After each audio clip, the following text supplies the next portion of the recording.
But the teachers are alive. They're not books. They are the very living essences of nature itself. What a strange person. Unbelievably powerful supercomputer that's running our reality, and we don't have a clue as to how to operate it. So when maybe you or somebody else creates an AGI system and you get to ask her one question, what would that question be? What's outside the simulation?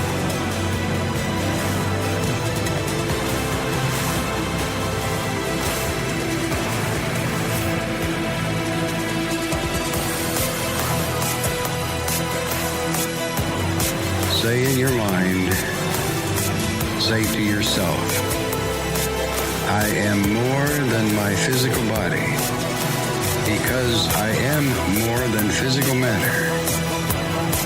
I can perceive that which is greater than the physical world.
Welcome to Lighting the Void.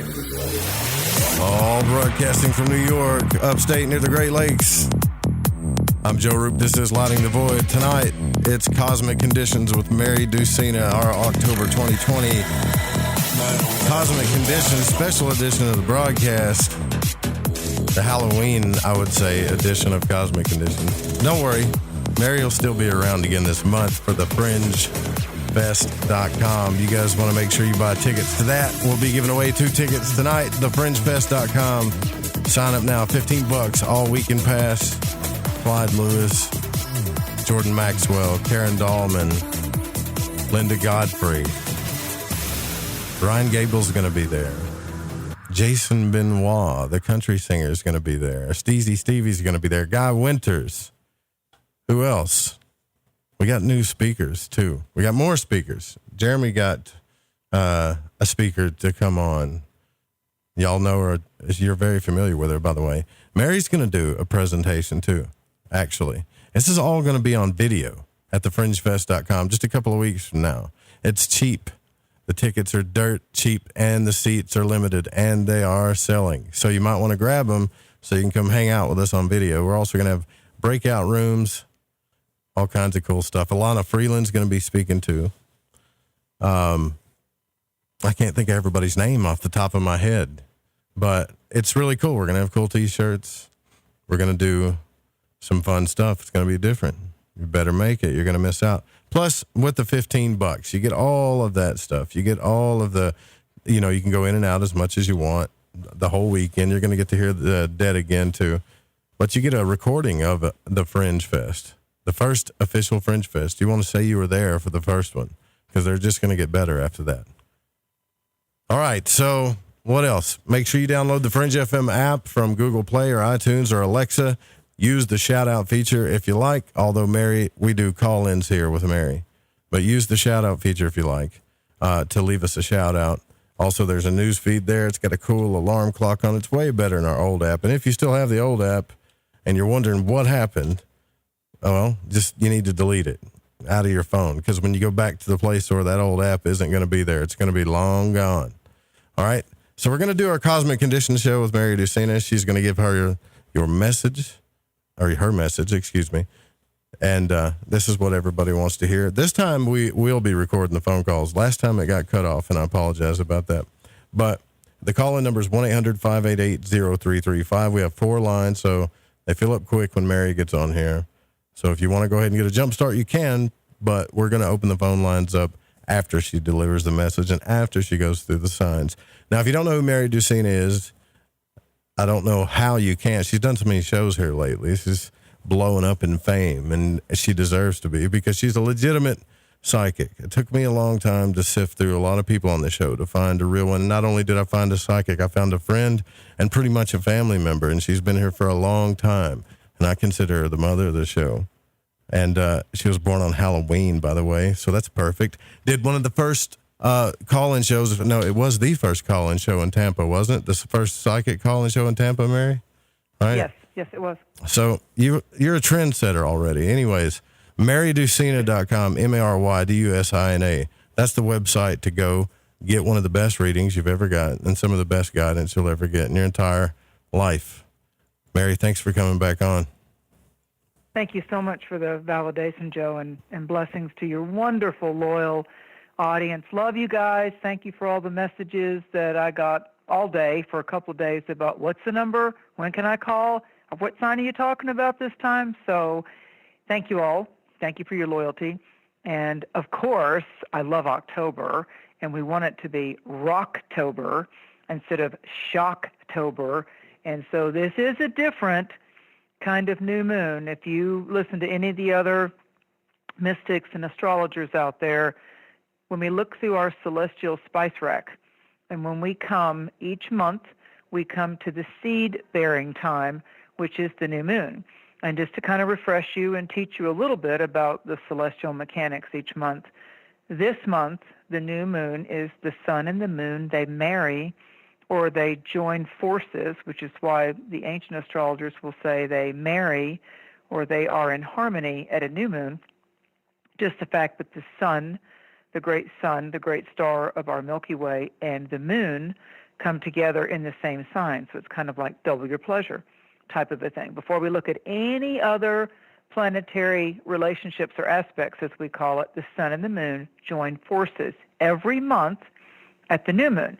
And ancient astrologers would also say that they are in opposition, at odds, or the way I would teach students, to help remember it, is that at the full moon, they're kind of separating or going through a little mini spat sometimes, or a little bit of a cosmic divorce, because the sun and the moon are in opposite signs. Now, you soon learn in astrology that opposites or polarity signs to each other actually are good things, because when you get to opposite signs, there's 12 signs, 6, and they're balanced signs. So just to teach you a little bit, because this is Libra, this is the Libra new moon for October. So the balance sign to the spice and the flavor of Libra, the opposite sign to Libra, is Aries. So where Aries has got the symbol of the masculine, when we look at, men are from Mars, women are from Venus, from John Gray, Mars is the symbol that we use even in psychology for the masculine principle, and Venus is the symbol for the feminine. Now, what's interesting about that astrologically is that Libra and Aries, by celestial flavor, are known as the yang, or masculine energy signs. So they're more, if you look at it energetically, it's more of a pulse of positivity. The male signs, the 6 yang, or male signs, have a positive charge of energy, and the 6 negative, not as in bad, but negative as in magnetic or drawing the power in, feminine signs, or yin, if you prefer to use that, are the earth and water, and the positive charge or the yang masculine vibration are the fire and the air sign. So here we have Libra, and Libra is an air sign. So it's a little confusing to people that are beginning astrology because they hear about Venus and Aphrodite and the Roman goddess of beauty.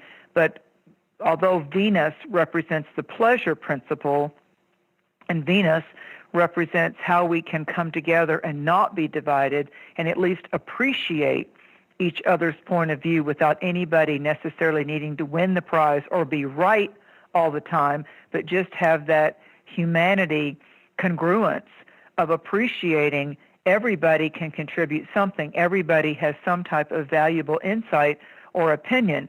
And I don't believe the world was designed that we had to get everybody to agree with us or that we had to agree with everybody else. And that's part of the hallmark and the cray-cray of 2020 is that this divisiveness, since we had all those planets come together in the Capricorn stellium right around that eclipse of January 10th, and then we had all the Capricorn planets line up over the 10th through the 12th there, and then rage up again in April. It's kind of caused that power play, that tug of war, because Capricorn represents the foundation of authoritarian rules or structure being ruled by the planet Saturn. So now we come to October, and the first part of October being Libra ruled until we get to the Scorpio shift October 22nd of this year. So this normally harmonious, easygoing, oh good, it's Libra. Libra is a people pleaser. Libra is the perfect host or hostess. They're very diplomatic. They're good mediators. It's the 11th card in the tarot that has to do with justice and Egyptian mythology and teachings. It's Ma'at, so it's, again, the balancing scales of the heart and the soul. Is the soul and the heart balanced, so it's light as a feather, and that kind of prompts it on to the higher levels of ascending and reincarnation. But this year, of course, because it's the interesting year of 2020, this Libra new moon is also a supermoon. We have 3 in a row. Last month in mid-September, we started with our trilogy of supermoons, and it was in Virgo over the 17th of September 2020. Now we have this October 16th Libra supermoon, and there's a whole lot going on in the heavens. We've got meteor showers peaking by the 21st and the 22nd. We've had some asteroids being announced that are doing close flybys. We have a lot of stuff going on with Northrop Grumman and the other secret Space Force, Space Fence, Naval, Air Force, 6th branch of the military Space Force stuff that's only amping up.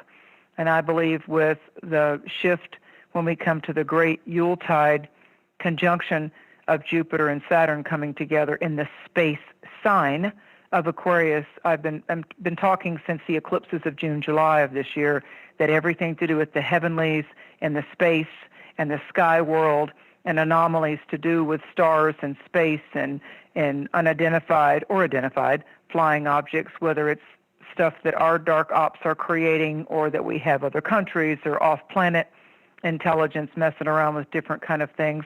Aquarius also takes in the direct energy weapons, the orbital satellites, the whole Tesla thing, and AI and the artificial intelligence type of a thing. And that divisive element, which Libra, Aquarius, and Gemini are going to prompt out with the nodes, the North Node being in Gemini, the air signs have a lot to do with upping our game in intelligence and technology and what we really are doing with our willpower, our words, how we're getting our message across, and what's true and what's cray-cray fake news. So this year has amplified that, certainly. Who's getting censored, who's getting blocked, who's getting kicked off of YouTube, what's crashing Twitter. There's a whole lot of things that are undergoing an exposure. And so Gemini and Aquarius are fine with that, but Libra's like, wait a minute, can we not all just get along? So normally Libra in a given year, Libra is our cocktail of compatibility. And this supermoon, new moon, the one that's closest to the Earth this year, the brightest, so we've got great starshine out there for meteor showers. This one is testing our patience. There's no doubt about it. Why? The short form of the story is Mars is having a 10-week retrograde in the sign of Aries. Mars is happy in Aries. It's home in Aries. Add to that, we just had Mercury turn retrograde over the 13th in most time zones. So Mercury turned retrograde. So we have Mars by degree, and I'm not going to get too technical on you, but we've got Mars, which is the warlord. If Libra's the diplomat and the dove of peace, Mars comes in at Aries with the hawk of war. So Aries has a lot to do with, and we have all of us have all the signs in our chart, all right?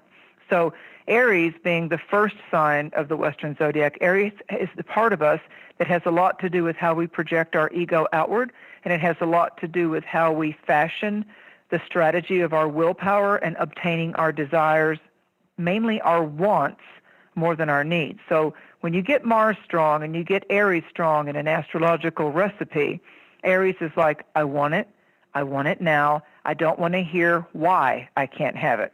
So it's that juvenile aspect of ours that says, don't tell me I can't do it because I'm just going to dig my feet in and go after it even more. Where Libra is the part of it that says, well, maybe you'll get your way, but it doesn't just have to be you right now first in line.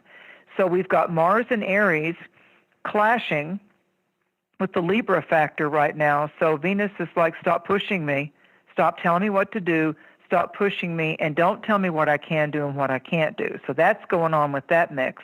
Because when you even look at the symbol of Libra, think about an arbor or an archway in a beautiful garden. So Libra's all the flowers and the thriving vegetables and the beauty and the smells and everything aromatic, because Libra's beauty. Venus and Libra are beauty. The symbol of Libra, the bottom line of it, is just a straight east-west horizontal line. But the top line, right in the middle, has an archway. It forms like that bridge. So Libra's symbol is a bridge toward congruent togetherness, toward a peace train or a peace pact. And so first we have to get people calmed down. Aries, even though it's retrograde, isn't about calming down. It's about all of us having a lesson right now, a psychological and a soul challenge to not let our impatience, not let our assertiveness get out of hand, not let our bully factor come up.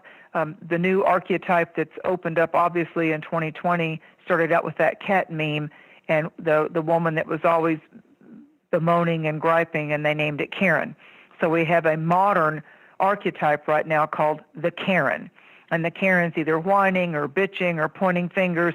And the Karen archetype is like always casting forth the shadow self. True, we have to face our shadow self, but we don't want to let it run rampant and become the permanent victim or the permanent bully. Or if I'm celebrating my shadow self all the time, then I'm doing a wah-wah, and I've got my whine factor out there, and you become the victim, and you're trying to suck everybody else's energy by getting the attention and the spotlight just onto you, which is called the I show. It's all about me, I. So where Libra is we've got these Capricorn planets now. We've still got Pluto, we've still got Jupiter, we've still got Saturn at that mid-degree of Capricorn. Mars is at the mid-degree. This new moon is officially like almost at 24 degrees. It's at the latter part of 23 degrees of Libra. So when you get in that third realm, there's only 30 degrees. When we get in that 20 degree going toward 24 degrees of Libra, the visual symbol of this is uniqueness, because Dane Rudger did the Sabian symbols, and Linda Hill's done another aspect of that. And it was a clairvoyant named Wheeler that gave clairvoyant images about each one of the degrees of each one of the 12 signs. So this one is a butterfly with a third wing on the left. So when you're a mystic, when you study metaphysics and different fashions of oracle reading, the left has a lot to do with that which is familiar or the past or the yin, and the right has to do with that which is just in front of you, and it's more the yang or the positive expression. So here we have a new moon that's saying, what is sequestered, what's tangled up within your psyche? Psyche is a fancy word for the soul. So whatever's been sequestered, or like the princess locked in the high tower, if we're going to work with Venus, Rapunzel up in the high towers, the prince would come and say, Rapunzel, Rapunzel, let down your hair. A lot of the fairy tales and a lot of the fables are archetypal stories that help us to understand our specific types of frustration. So Rapunzel was beguiled and bewitched by a jealous step-parent that told her her parents had died, and so she's up in this tower, but it was her golden locks that she was able to pull down, and then the prince would come up from the external world and visit her. So Rapunzel she's beautiful, but she's sequestered. She's caged. She's caged. It's like Jack and the Beanstalk has to go up the beanstalk, and then he finds the goose that lays the golden egg. So it's got to do with, to get the gold, a lot of times we've got to climb out of where we are so familiar or so anchored. So Jack has to climb the beanstalk from the 3 magic beans that he plants after giving up the cow, and freaks out his family that he traded, the cow for just 3 magic beans. They thought he had been ripped off. And Rapunzel has to find a way out of the hypnosis, the spell that she's been told. So again, we go back to what's really truth for us versus fake news, or how the media platform and the subliminal advertising programming is really trying to drive us to believe as they see it as I see it. The first part of the year was stay in your home, don't come out. If you do, wear a mask and stay away from me. So then we started to lighten that up a bit in most places in the warmth of summer, and now they're talking about 2nd waves and 3 waves, and people are like, oh my God, and there's the argument over mask and if it really worked or not, and now 1,000 doctors have just signed petitions saying, open it up. This is causing psychological pressures. So again, we come back to that word: contained, caged, sequestered, locked down. So this particular supermoon, new moon at 23 Libra, ties back to some of those frustrations, the shock and the awe and the resistance that we had to being told and bullied, and different governments of the world, historical, locking us down and telling us, you do what I say and you go back into your hole. So there's still that rebel in us. People have gotten sort of like a thorn in their paw, and so they're not ready for anybody else to tell them how to do what they need to do, who they need to see, and we've been sequestered socially. The air signs are social. So Gemini and Libra, especially in our charts, we thrive when we're able to connect with our tribe or compatible people, or face-to-face and without a mask, face-to-face, and be able to say, I want to see your eyes and your face, and I want to be able to not be 6 to 12 feet away from you. I want to be able to have a drink or share some soup or take a walk and not have bullies and tracing, contact tracing about where I've been and what I'm doing, or have a swab stuck up my nose all the time. So we're on edge. And I don't care how passive of a person that you are, none of us are in the mood right now to be people-pleasing. And that is an art that Libra is gifting us in our sky wheel, no matter what our zodiac sign is. So we've got a paradox right now about right fighters. They need to be right all the time, and they're not even doing their deep dive research. They got to be right, and they're going to stomp their foot and throw a temper tantrum and become the archetype of the Karen and the victim and the bully. It's like right fighters versus the bully, and where we can be savvy enough to use the beauty of the air signs, which is being able to up our game in an intellectual, do your research, dive deeper within you, and start to find some new strategies in a historical year. Some of the things we've never experienced before, our parents, the children, what we're going through. So here's a strategy for you. Libra and the supermoon of Libra can be a great time for you to, we've got Mercury retrograde until the 3rd of November, and we've got Mars retrograde. So you put RE in front of things: retrograde, revise, resolve, revisit. So to revisit, I want you to revisit and just do a real quick nanosecond type of thought world visualization with me. Revisit or summon or conjure, since it's Halloween, conjure someone in your life that you admire, that you respect, how they have lived their life, how they strive to exhibit their best self despite the challenges or the losses that you know that they have had in their life. How did they bounce back? How did they rise up? How did they move ahead? How did they move ahead brighter despite the illness, despite the death, despite the divorce, despite losing their car, their job, their house, their residency? There's a lot of big things happening to people that we know. We may not all know someone that's come down with this virus. Most of us know somebody that has had a shock and awe to do with how their finances, their housing, their ability to do what they were so comfortable with and in such a habit with of driving to work, going across town, showing up, and look at all the people that have to work at home and the Zoom phenomena and all of that. So we're going to have to partner. The Libra is asking us to find a deep dive to partner more positively with our wants, and it's mainly our wants, not our needs. We say, I need a relationship. No, you don't.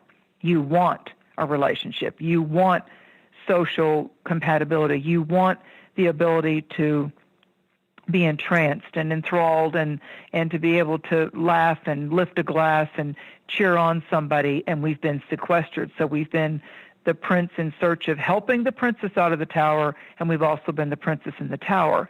And we've had shackles and leashes on us, and all of us have, in a sense, got to feel in some aspect to a greater or lesser degree how the cat or the dog feels at the animal shelter. You know, it's like day after day in a cage, hoping and waiting that this is the day that they get out. So there is positive to it, but it takes you shifting your perception.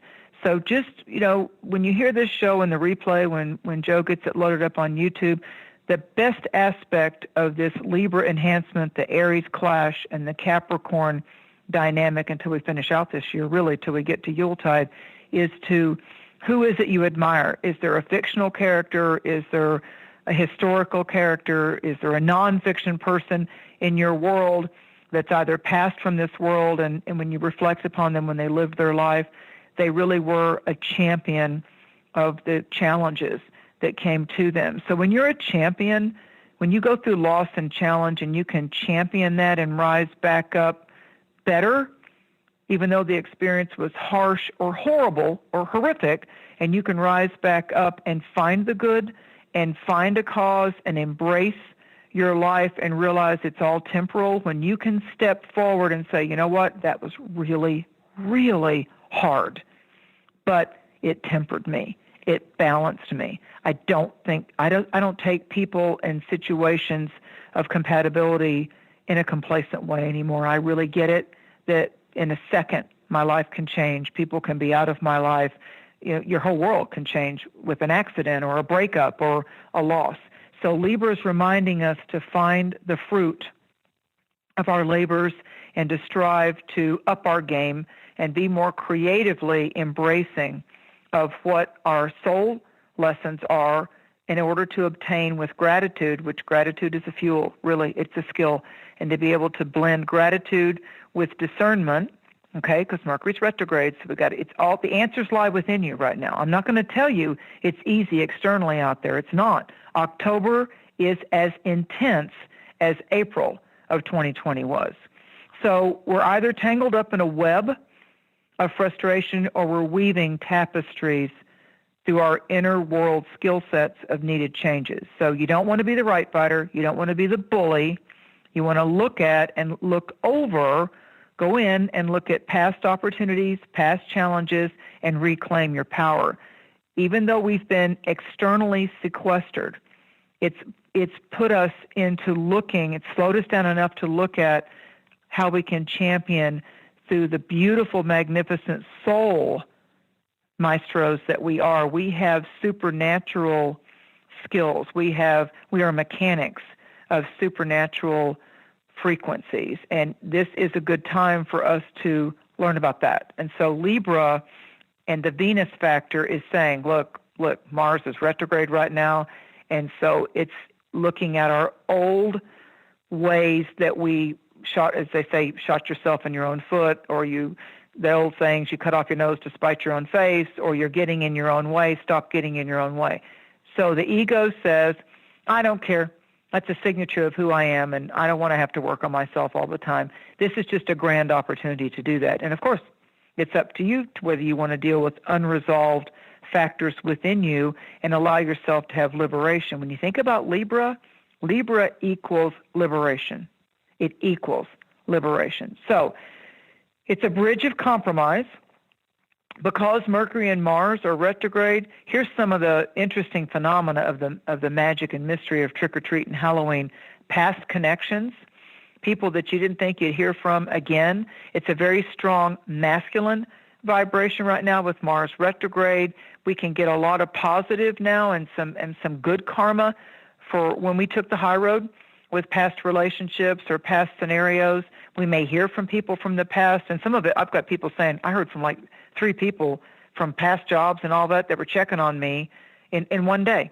So there's a lot of this theme going on of more of an assertive, creative social outreach. We're already making plans of where we're going to travel, who we want to be with, and this lockdown, sequestered vibration, as we come to October, is showing us truly who matters, who's becoming a tribal family member, and who has proved over time that they're authentic, that they have integrity, they've got our back, they're not disloyal, and they're not out just to play us for what they can gain. And so there's a lot of exposure going on right now with people that aren't playing fair or that would try to take what you have, and that's all gotten exposed since January as well. And I'm excited about that. That started actually back in December, before the new year. In December of 2019, we had those eclipses rolling around December 28th, and they rolled forward by January 10th. So we had, this year started with the wildfires in Australia, and we did not have an easy holiday season last year. That whole Christmas into New Year's of last year was fraught with the clues and the initial tidal tsunami wave of what was coming by mid-January. Now we got through that, pat yourself on the back, and now we've got October showing us who and what and why and how those that have rode the tidal wave with us, the storm has passed, and now we're rebuilding, and now we're beginning to shift our positions for optimal success. That's what this supermoon and next month's supermoon, when we come to that Friday the 13th of November into the 16th of November, that's a really nice thing of the fishes and the loaves of bread and the good karma coming back in for the people that did the due diligence and the dedication and didn't give up despite the frustration, despite the cancellations or the delays or the losses. Those that fought the good fight without fighting against themselves or pointing the finger and blaming everybody else, those that did that upgrade of their soul and their humanity instead of giving in to the media wars and the false flags, those of us that said, you know what, no, I'm better than this, I'm stronger than this, I'm going to play my cards close to my chest, and I'm going to be an overcomer, I am victorious, I'm that kind of warrior. So it's been a big strategy reveal, and the signs that started out the year with a lot of this medicine bag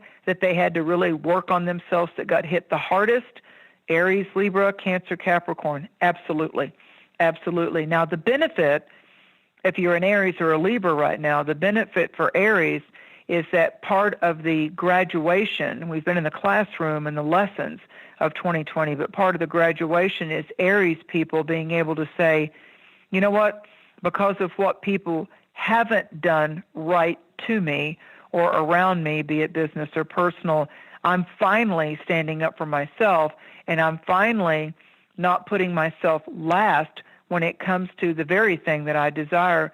I want to put love first in my life. Remember, Libra is opposite Aries. So if Aries, if you've been, male or female, if you've been settling for less in order to try to please that partner, and you realize that you've given more than 3 chances and you've let them step over the line again and again, all of this energy with this cardinal T-square is saying, at least ask yourself why you continue to let yourself be put last or put down or used or lied to, or that you're sticking your head in the sand. You know, your medicine totem doesn't need to be ostrich anymore. You know, you need to turn and look at what, and don't make excuses. Look at what you have and what you could have and what you don't have yet. And instead of just complaining or worrying, shift and say, how can I win this with myself? How can I step up and not have to get angry? Although sometimes anger is either self-destructive or it can be motivating. It can so be if you're an healthy Aries, sometimes, for sure. Yeah, Libra is your balance. So where Aries says, I'm better when I'm happy in a personal dynamic work relationship and in a very nice, intimate flow. So with Aries and Libra right now, Libra, if you've got a Libra rising or a Libra moon, you've got to speak up. You've got to find your voice. Happy birthday, Libras. You've got to find your voice, and you've got to speak up for what you want. And as far as Aries is concerned, Aries is like, hey, hi, I'm right here. I got your back. I'll walk through the fire with you. But both of us have to make a decision not to take abuse or to be abused. We've got to know within ourselves first. We have to do our individual shadow work, and we have to know that we're worth it. Therefore, when we come together in business or a work project or a team project or in our intimacy, we truly know that we're stronger together. We're a stronger force field because we're not working against each other.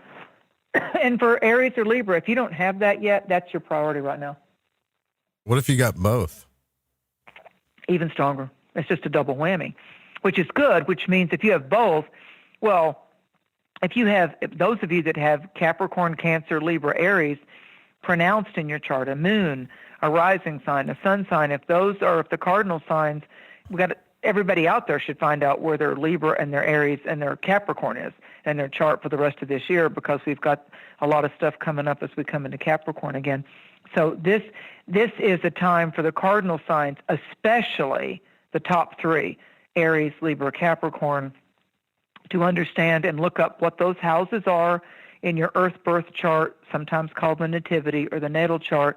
And if you're an Aries rising, Aries moon, Libra rising, Cancer, whatever, this is a time for you to celebrate the best, better version of yourself. So even to yourself, there's the big clue for you to so work on yourself to say, you know what, I have to, charity starts at home. I've got to also work on myself and not get sloppy or lazy with myself and procrastinate and not treat my own self right and not up my own game, not for just anybody else's approval or strokes or touch, but because it's the right thing for me to do myself. This is that year to get us into a posture to where we care about the foot we put in front of the other one to make steps of positive change.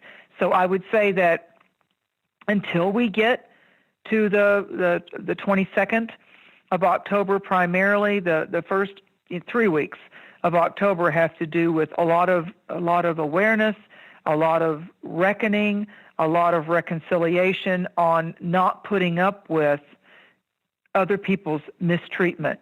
When you've got Mars retrograde, and it's retrograde in Aries, if you're an Aries or a Scorpio or a Libra, what's happening is whatever looked like it settled down that was crappy in your business world or your intimate relationships is going to roar up.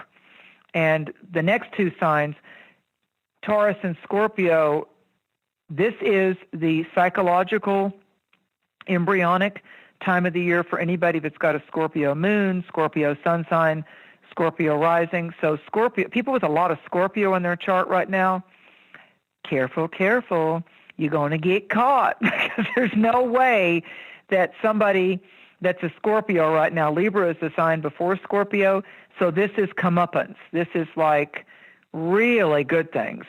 If you're a good Scorpio, are you a good witch or a bad witch? So when you're a good witch, I've had wonderful things happen. I'm a Scorpio. I've had some really incredible, wonderful manifestations that have rolled in all since October, and that full moon in Aries happened over the beginning of October.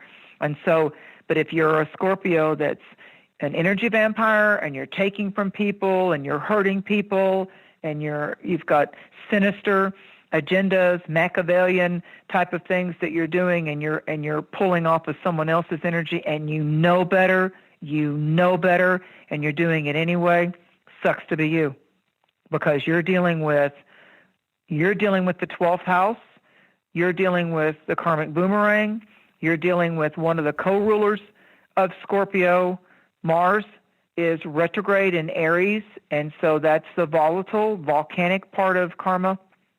And also we've got Uranus in the sign of Taurus right now, so it's gonna be a volcano erupting. As far as if you're doing things wrong, you're going to get caught. That's all there is to it. And so if you're a Scorpio, how your life is going right now It's how much you've been playing victim, how much you've been leaning in a codependent sickness with somebody else, or that deep down you act a certain way, but you're thinking, you owe me. You're going to do what I want you to do, and you're going to do it how I want you to or do you're it. manipulating, taking advantage of kind people. Yeah. Well, and see, now next month, and it'll shift. It shifts every, like when we shift into Scorpio, when it actually on the 22nd of October, we'll shift into Scorpio. Planets will start bouncing around in Scorpio, all right, except for the retrogrades. Then that's Sagittarius's time of, you need to look at your agenda and you need to look at your intentions. And are you being authentic or are you using people? So it'll be them we talk about next month. But right now, it's really strong for Scorpio because Uranus isn't still going anywhere in the sign of Taurus. Taurus is the opposite sign to Scorpio. So Taurus thinks they've got things all figured out. Scorpio thinks they can control people and situations when they're playing it on a sinister Machiavellian side or the negative aspects psychically and psychologically. But with Uranus and Taurus, it'll blow it up. And all of a sudden, that person, that job, that scenario will say, I've been on to you, and now I have all the evidence I need. I'm done with you. So there can be that, like, bam, guillotine that happens with Scorpio and negative Taurus right now because Uranus is in Taurus. I think more with people with Taurus rising or Taurus sun signs, the shock is coming to kind of get them out of too much of a sedentary, Taurus and Cancer like things very predictable. They do not like change. They resist change. They like things in routine, predictable fashion. That's not going to be the case with Uranus and Taurus. It's going to be like all of a sudden you have to deal with this now, and there's no getting around it, no avoiding it. You have to deal with it. And I would say that for Scorpio and Taurus, there's that opposition that's going on while Mercury is retrograding in Scorpio. That's going to be the 19th and 20th of October. And then guess what, Scorpio?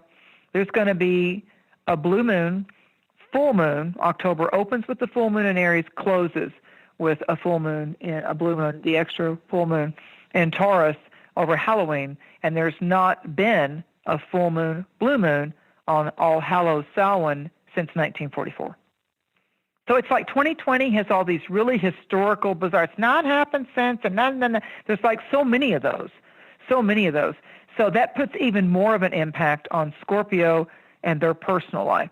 So if you've been really, really good, Scorpio, then there's just like an enchanting, wonderful karmic bouquet of blessings that are coming in for you, like the best of is coming. But if the best of needs to happen to you and you've been settling for less or being cruel or using people and taking advantage, Spirit and the supernatural forces of fate and destiny are going to interrupt that pattern for you, and you're going to initially get cast out of something so that that person can thrive and you go on to get your shadow work and your lessons of, like, you can't play life like that anymore. You can't keep repeating that pattern. Spirit gave you a chance to correct your little nappy ass, and you didn't. So now Spirit's going to throw you in the den with the wolves, and you're going to have to survive. Man, that's pretty harsh since you're a Scorpio. So you must be the good Scorpio. I'm hoping by now. Huh? Oh, absolutely. It's been a wonderful month for me, and it's nice. And we're talking decades of discipline. Decades since I was 14. I read about all the signs. So I'm like, ooh, Scorpio sucks, and I have all this kind of Scorpio in my chart. This is a rough lifetime. So, yeah, I mean, I really had to look at whenever I would be tempted. And when you're a Scorpio, the dark forces are always going, I can let you get that faster. I can show you how you can seduce that. I can show you how you can beguile and bewitch and use your sexy and your happy parts and your playground parts. I can show you how you can get a hypnotic, mesmerizing power over somebody. Oh, yeah, Scorpio has that. They do. And it's if they play it, that doesn't mean they're better than anybody else, doesn't mean they're more sexy or better at sex than anybody else, but Scorpio has a type of psychic maneuverability. They never really tell you everything that they're thinking of what's going on because they're always the raven up on the branch watching for the right time to swoop. So if their intentions are honorable, it's great. Nobody can light your life up like that if it's real, but it's absolutely devastating if a Scorpio is out to manipulate and use you. I mean, they will take everything from you and drop kick you to the curb and go, yeah, see you, bye, I'm bored now. And I can speak about that with authority because it's my sign. So I've experienced it too. Yeah, I'm not like that. It's like, yeah, whatever. So, tell it to the crowd because I had to go through all of that in meeting Scorpios and dealing with Scorpios as clients, family members, lovers. Yeah, so, yeah, that's a sign I've studied very closely. So, yeah, I know my subject. So now if you're a Gemini Sagittarius in May of this year, there was a new 19 and a half year, now 19-month-long cycle when the nodes shifted. So in Vedic astrology, they talk, the North Node is a big deal. It's a really big deal. So it shifted for the North Node to be in the air sign of Gemini, and the South Node, all of our lessons are now, here's another little aspect of your chart when you're learning your chart, our challenges of upping our game for the next 19 months that started in May has to do with the lessons are the Gemini houses of our chart, the Gemini aspects of our chart, and late May, June of this year and next year, the eclipses are all going to be bouncing around in Gemini and Sag, and our easy way out or where we're slipping and sliding and procrastinating and getting lazy, that's the Sagittarian aspect of our chart. So if you're strong in those two signs, right now Venus is in Virgo and she's opposing Neptune. So it gets easier for you Gemini Sagittarians. There's been a lot of tornadoes of chaotic change going on with my Sagittarius and Gemini clients. Ultimately, they're like, okay, I just got positioned in a better place in my job, but for the last 2 months, I thought the whole place was going to close or I was going to lose my job. So, and Gemini clients that I've dealt with have had a lot of family and health challenges.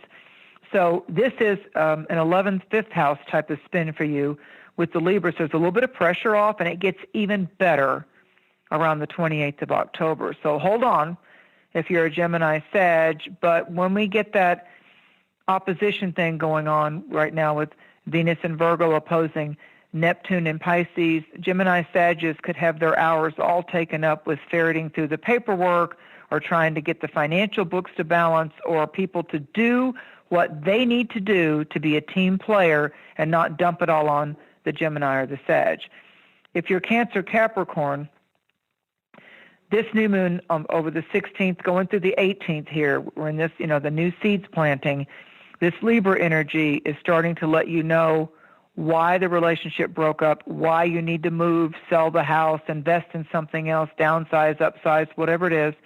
And the 22nd through the 23rd, the 28th, and the 29th are going to be important times when the moon's moving through, like right now, Libra, and then it's going to move through Capricorn over the 22nd and the 23rd, over the 28th and the 29th, as we've got that waxing moon moving through Aries. It's going to go full into Taurus. So if you're a Cancer Capricorn, once you get to the 22nd, 23rd of this month, it all starts to get easier for you emotionally, and you know exactly where you're headed because you can see clearly. It's like that old song, the guy just passed away that did that song, actually, I Can See Clearly Now. If you're an Aquarius, two more. If you're an Aquarius or a Leo, it's a 9th house for Aquarius. It's a 3rd house for Leo. So it's for Aquarius, they're trying to get some type of solid footing on their belief systems. Or are their belief systems and their systems of truth, are they bearing fruit for them right now? And have they, to Aquarius, I would say your mantra this month is to thine own self be true. So if you're going against what you know your heart and your soul core beliefs of, I know the right way to live is to do it this way and to be this way and to act this way, if you've kind of backslid or slid off a path of integrity that you know works for you because you've been doing a little bit of, that's not fair, everybody else is moving ahead of me and I'm not getting my way, blah, blah, blah, why am I last and all that. Aquarius right now, with all this Capricorn stuff, they've really had to be in a 12th house astrological scenario. So Aquarians have been digging out.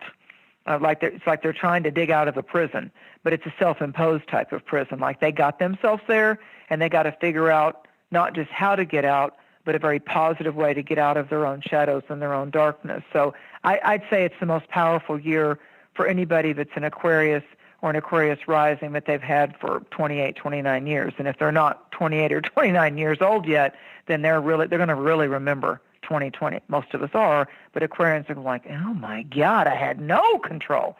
So I would say for Aquarius right now, their fantasy is they just want to be traveling or getting together with people that have proved themselves to be real and safe zones and true friends and allies. Aquarians really need their A-team right now. They really need to only be spending time with people that inspire them psychologically, spiritually, intellectually, and as bizarre as it sounds, Aquarius, this is a cycle that you need to be giving more if you've got an Aquarius rising or an Aquarius sun sign.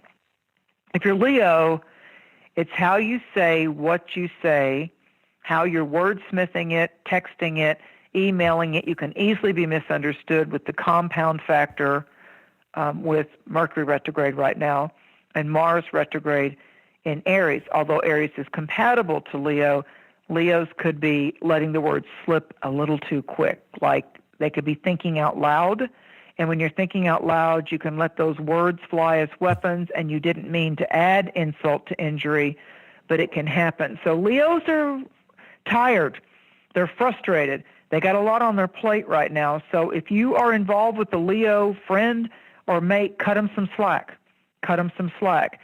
See how you might be that star brother or star sister that can give them some encouraging, uplifting words or insights. And the final ones, Pisces and Virgo, those are opposite to each other. So Virgo, Libra is your financial sign. So Virgos are busy into the rebuilding, restoring, refinancing. They like these low interest rates of mortgages and what they might sell in order to buy something else at a better mortgage price overall. Like maybe they bought a house at 11% and they might either refinance that property if they want to stay there, or they might like liquidate some things in order to invest in something with better payments, better equity. So Virgos are thinking about the money.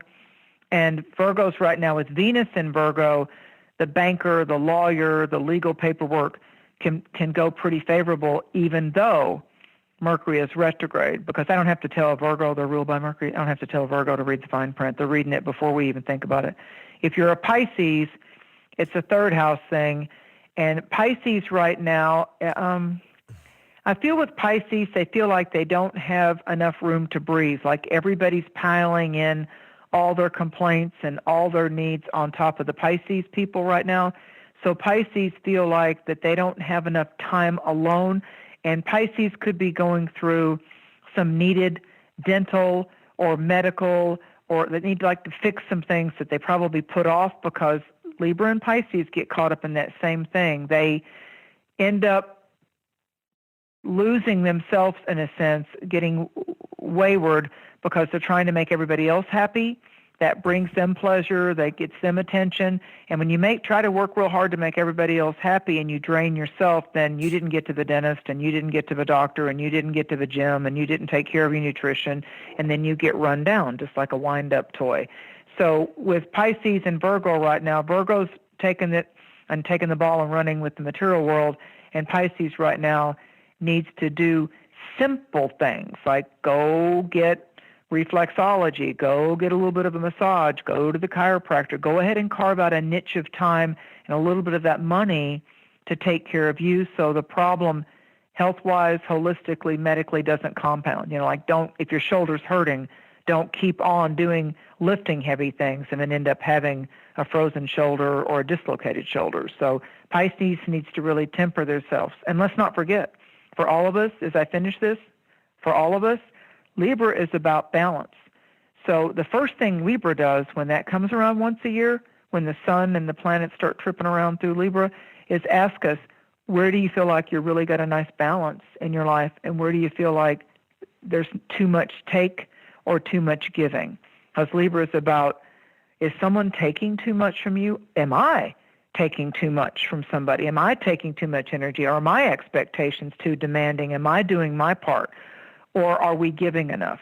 Are we giving enough? So it's time for you to look at those people that you respect and you admire, They've proved themselves to you. And right now, hang out with them, encourage them, and do something every day that, number one, makes you a better version of yourself, and number two, can uplift somebody else. And it doesn't always have to do with money. It's fun when you can uplift somebody else with a tithe or with some money. But a lot of times, sometimes just doing something that would really help their schedule, not be so harsh or demanding, like say, I'll watch your dogs, or I'll drive over there. Come on, I'll drive today. I'll take you to lunch, or whatever. Just that little time investment and money investment can absolutely save someone's sanity for the day. And with Libra, get up off your butt and do what you're supposed to do, and stop making the boss or the family member have to do your work for you. Do what you say what you mean, and show up. Show up and be authentic, because the air signs demand that. You'll get called out for being fake when there's an air sign transit. When things are going through Gemini, Libra, and Aquarius, and you're not doing or saying and becoming what you say that you're going to do and who you are, people won't always expose that to you. They'll just walk out of your life. And it's not easy for Libra to walk away. Libra wants, if they walk away, they want to walk away friends. They want to walk away with peace, and that often can grip a male or a female Libra rising or Libra sun sign, because to Libra, they don't understand, if it started out attractive and harmonious, why can't it end that way too? So, okay, we're not going to be partners, or okay, we're not going to work together anymore, but why does it have to become ugly and harsh and vengeful? That's hard for Libra. That's hard for Libra. So where can we find peace, and where can maybe we give a little bit of peace? And again, I'm going to finish this with a great little mental psychological exercise. Maybe it was someone you admired in your lineage of your ancestors or your elders, but take the time to look again at someone in your life that you admire or that you respect, how they exhibit and live their life. How are they an inspiration to you, and what is it about their spirit, their continence, their display of how they manage their temper, how they don't, fall down and just become bitter and get revengeful? How did they overcome the odds and jump the hurdles, or even though they fell while they were running the race, they didn't have to just win the race, they finished the race. That's a strategy that works with Libra. How about that? You got them all? I did. Sounds pretty intense. It sounds like almost like a time of reckoning, right? That's a great way to, thank you. You just summarized the whole thing. But who does that reckoning start with, as Captain Joe? Who does that reckoning start with, Captain Joe? Ourselves, I think. Yeah, absolutely. Absolutely. The magician knows. They have to start that they are the magic wand, that they are every sigil, that they are every conjuring, that they are every manifestation, and they themselves.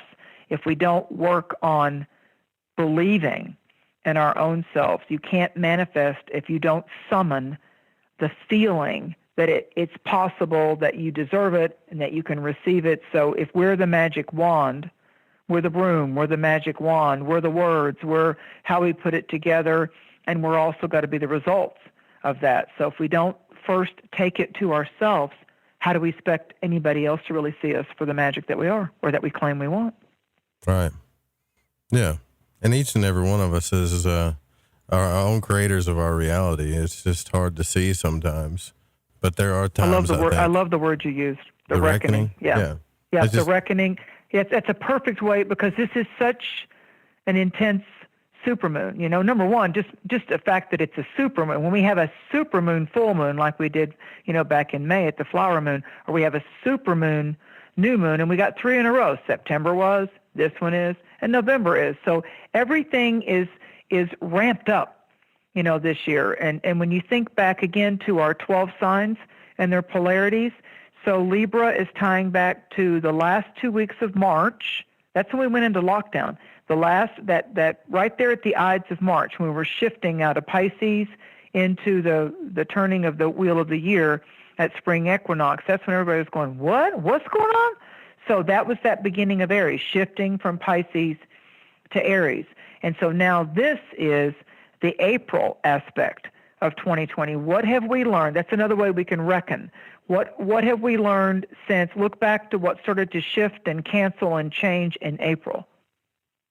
Because this is the graduation of April.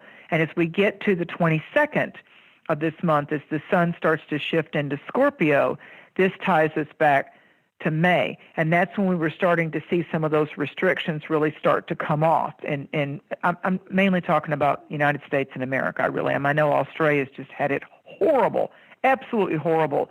And now, if whatever you want to believe about the media, I mean, I turn off the news, but now they're already starting. Oh, Europe, Italy's thinking about a lockdown. Oh, Russia had more cases today. La la la la la. And it's just like, oh my God, And here's the thing I want to tell you about. I don't care if it's Europe or here or Australia or wherever, is that media often plays on fear. It's fear porn. And if you get bombarded subliminally all the time with just looking at what's wrong with the world, I think the Libra shift is let's do a reckoning, as Joe puts it, with what's okay with our world. Yeah, not everything is terrible right now. Not everything is terrible. There's still some.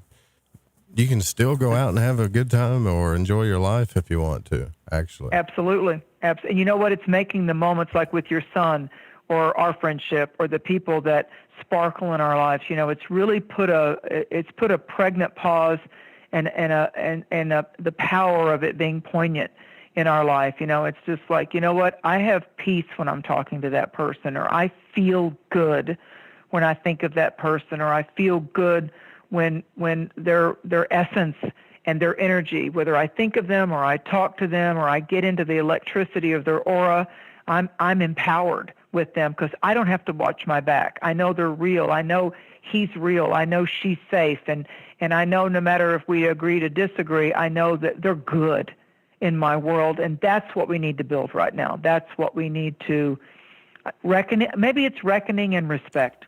It's definitely reckoning and respect, because there's nothing out there in the systems world of government or medicine or whatever that you can depend on. And the last thing we need, number one, I think we're being tested individually to make decisions in a balanced way about, all right, who gets our energy and who don't, because I'm sick of it. There you go. Right? There you go. But also, number two, to focus on the ones that we say that do get our energy. We need to be honor them. More of a loving support sanctuary for these people, because there's nothing that we can depend on right now, except what's real. Except right. What's real. Here's what we can depend on. As well as I do. I know the sometimes nameless, invisible energy emanations that come out of me. I know the effervescent part of me. I know how to enter a room and light up a room and make everybody else feel good instead of just myself getting attention. I know how to do that. So to help other people get to have attention and to help other people feel like they matter. And I'm not doing that as a game. I'm doing that because I know as a light worker, as a mystical teacher, if I can give someone a safe, soft, sweet moment, even though it looks like we're just talking at the mailbox or having soup together, if I can energetically uplift that person's aura, I don't care if they think it's their idea. I don't care if they think they did it. I don't care. That's my giving. Yeah, we got to take a break. We already went over, but for sure, yeah. And like, I want to say this too real quick, Mary. Like, I had to tell someone today, it's like, look, I don't know if you're aware of you're doing this or not, but you're draining me to death by only focusing on yourself. Like, all you talk about is yourself. And I don't think you are aware of that you're doing it. Maybe you are, but either way, it's draining the hell out of me. Okay, now, here, two things about that. Now we have to go to break. And they were glad I said it to them because they weren't aware it was that bad. Well, number one, you're being a true friend and a true ally to say, I really want to believe and do believe. So far, you've not proved otherwise. And if you do prove otherwise, I'm going to guillotine your ass. But I feel it's my job to say to you, you may be clueless that you're very draining and you're becoming an energy vampire. And the other thing I'm saying to you is, I'm not going to let you drain my soul battery. I'm not going to, like we have to recharge our cell phones all the time. I'm not going to let you drain my power anymore. I care about you. I like you, but you're going to have to make a shift if you get me. Yeah. But the other thing you're saying, Joe, to yourself, and that is, back to Aries again, I'm going to let myself be worthy enough that I know I have to discipline myself, that I can't be a brat or a bully. Right. And it can't always be about what Mary wants or Joe wants. So I have to make the discipline. So I have to say to me, hey, Joe, snap out of it. Stop giving people the time. Stop letting people take too much of your time. Take too much of your time and energy. Right. Bada boom, bada bing. Yeah. Well, yeah, we got to take a break. So we'll be right back. More Mary Dusina coming up. The call-in number is 1-800-588-0335. And just like I told you, the phone lines fill up quick when she comes on, so you better jump on it when you can. All right? Free readings coming up. We'll be right back.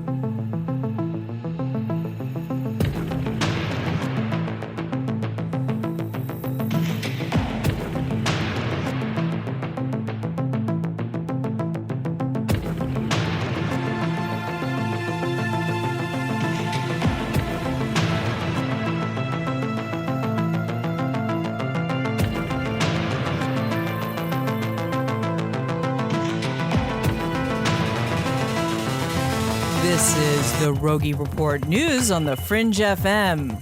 I'm Jess Rogie. Did another universe exist before ours? Nobel Prize winner Sir Roger Penrose thinks so. According to The Independent, the physicist made the claim after winning the award for breakthroughs in Einstein's general theory of relativity. And he proved the existence of black holes. The Nobel Prize winner argues that the existence of the unexplained spots of electromagnetic radiation in the sky, known as Hawking points, are remnants of a previous universe. The theory is called the conformal cyclic theory of the universe, which suggests that Hawking radiation is the final expulsion of energy transferred by black holes from an older universe. Sir Roger explains, people were very skeptical at the time. It took a long time before black holes were accepted. Their importance is, I think, only partially appreciated. Interesting.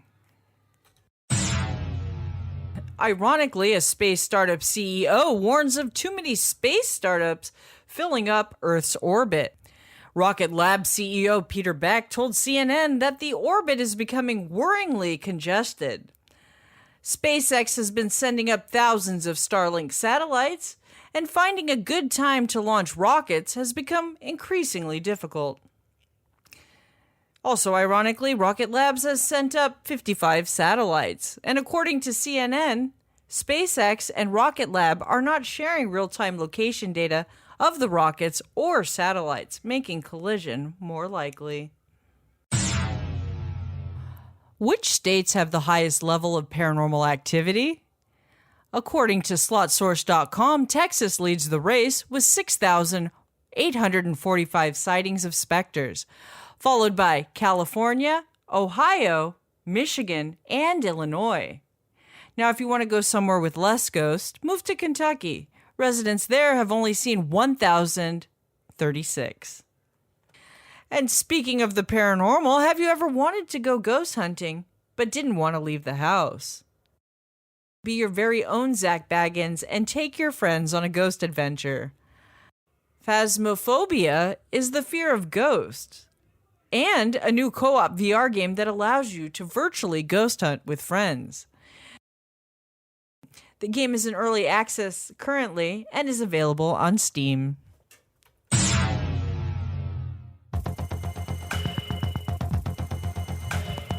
This is the Rogie Report News on the Fringe FM. I'm Jess Rogie.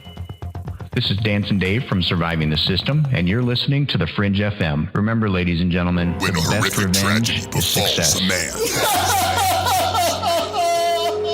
he comes up with a diabolical and sinister plan. Nothing will stop us, darling. Nothing can stop us now. With the help of those who are not what they seem, His tale of terror will be told this Halloween. One night only, October the 31st. Be there and be scared. This is Crow 777, and you are listening to The Fringe FM. We all have that story to tell in our lives. The winds were howling, the ground shook, you could hear rushing water, and then history repeats itself. When there's no power, refrigeration fails, stores with their shelves strip bare, ATMs can't operate, deliveries stop. Then what? These events can last days or weeks. You need a plan. In statements made during recent interviews, FEMA Administrator Brock Long has repeatedly urged all Americans to understand three truths. FEMA is broke, the system is broken. If this is the new normal, Americans can't rely on federal cavalry when disaster strikes. Don't get caught out in the elements empty-handed. Prepare with us by going to preparewiththefringe.com and get your 2-week food supply. 92 servings, 8 food varieties with 25-year shelf life. Normally $137, now only $75. Or get a month's supply, normally $247, now only $147, shipped in one business day. Just go to preparewiththefringe.com or call 888-440-7931. That's 888-440-7931. Get this great offer and be prepared this is while Jason it lasts. Lindgren from Crow 777 Radio, and you're listening. What happens when you bring the Fringe FM together with the world's leading paranormal experts and influencers? What if no topic was off the table, including paranormal events, conspiracy theory, witchcraft, psychic abilities, astrology, ufology, and more? And what would happen if you broadcast this event in crystal clear video live around the world, allowing viewers to interact with their favorite presenters? You would have created the monster that is the Fringe Fest 2020. 2 nights only, Friday, October 30th and Saturday, October 31st. Go to thefringefest.com for more info. Get your tickets today at thefringefest.com. That is thefringefest.com. Trick or truth, it's up to you. Ryan Gable here, and I'd like to invite you to my radio broadcast, The Secret Teachings, airing 5 nights a week right here at midnight Pacific on the Fringe FM. Whether you enjoy history, the paranormal, symbolism, the occult, magic, parapolitics, or our annual Super Bowl show, our breakdown of the music entertainment industry, or our practical look at health, we have something for you that's unique, informative, and fun in rare form. Find us at facebook.com by searching facebook.com/The Secret Teachings. Find us online by searching www.thesecretteachings.info. Or you can email us at rdgable, rdgable, @yahoo.com.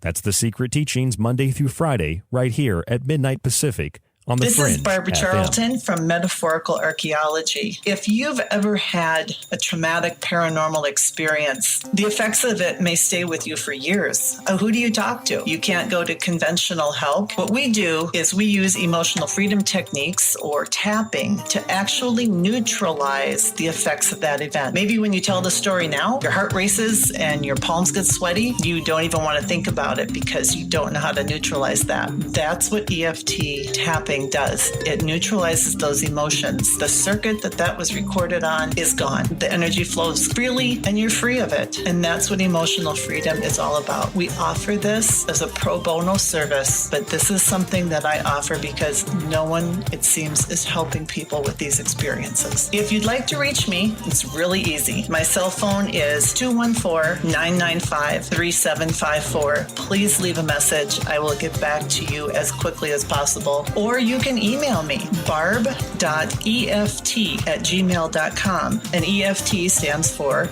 Emotional Freedom Techniques. Reach out to me. It's confidential. This works. You won't believe the results.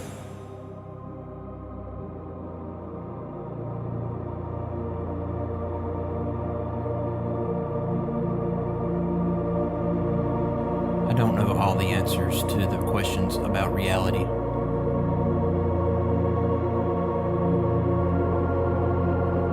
I do not claim to know the ultimate truth about life. I seek that which has been made hidden as a part of a family of explorers of consciousness.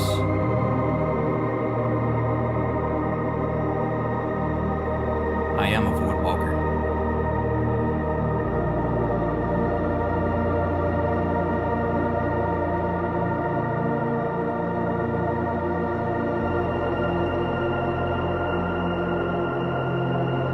Hey, this is Macon, and you're listening to Lighting the Void with Joe Root.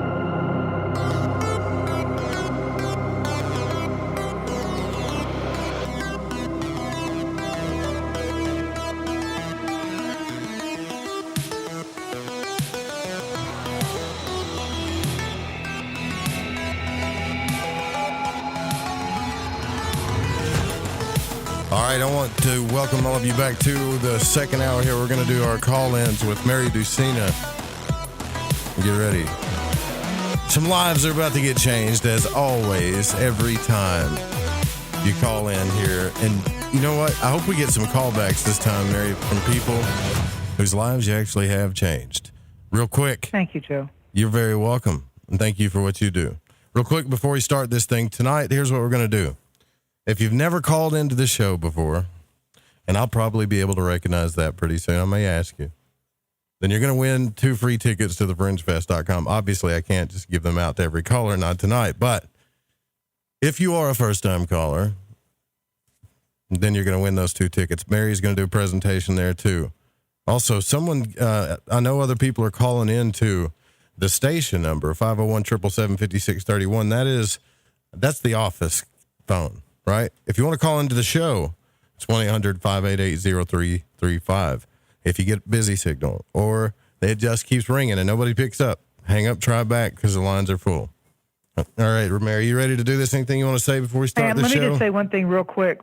That beautiful angelic music that you played when we came back in for the second hour of this was absolutely fabulous. I couldn't hear. It was some guy in the background talking about lighting the void and how he loved, but I couldn't hear what he said. But I'm just telling you, that lit this mystic up. Nice choice of music.